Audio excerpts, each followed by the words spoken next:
Hello, in sung mi te MS Studio hin beo zo si na bon chawin ka hin lim che win pha sot pi content ok na ki sem pon chule mel jong hin ki ta lang ta pon jong le tu chunga mel kin ta lang ne hi le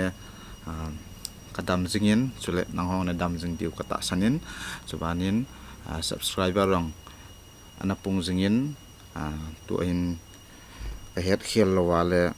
42 running in 43 ilin diu kun cha hetan chule a support ho chule Angailut hegel ho subscribe hin bola chule video hin vezinga tingal share hin bol jing ho comments hin bol jing ho chunga ki pathu ka in sei kinin chobana 43 ilin thein di wang pan ne hin la pe ki di wang cho akinep na hin tingal tu hin project khat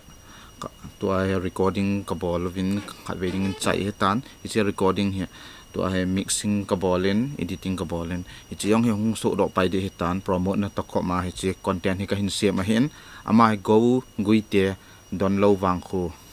ako na hin mai haring ga jaw don lo wang khu ako na hin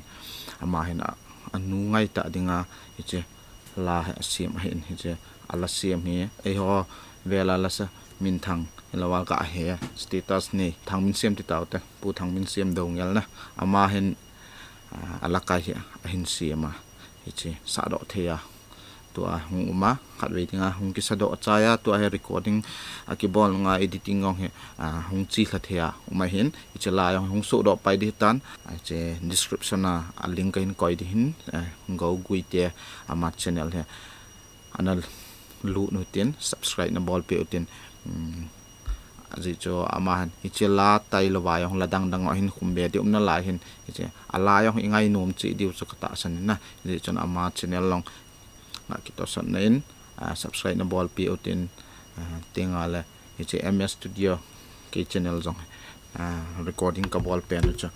chomcha chang thum na le chorus nga ngai te na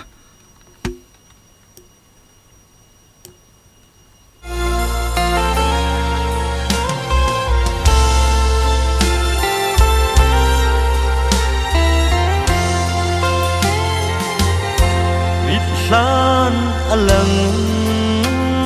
zinge nui khom lai ni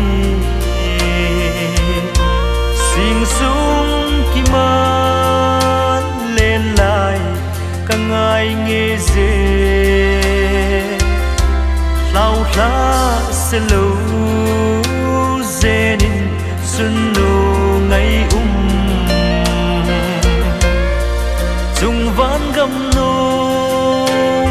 Achunnu nei na nga alam dang nge pathin dil gon hi aki dang nge ze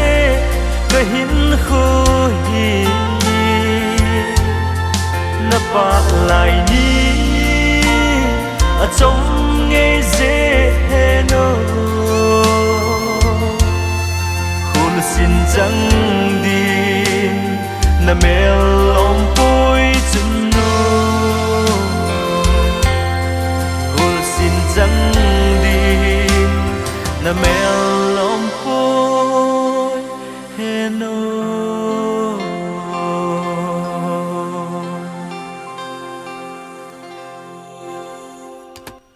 chan che hin chang thum chan hin la he ala chun ngai nom chi diwang kata sanin tua hiche la pen visual sim de hin chiong hong so do pai de na ji a cho thon mo Go channel chu subscribe na bol pi diu chu ka hin het sa hin tiang ale recording bol nom la video sim no mong le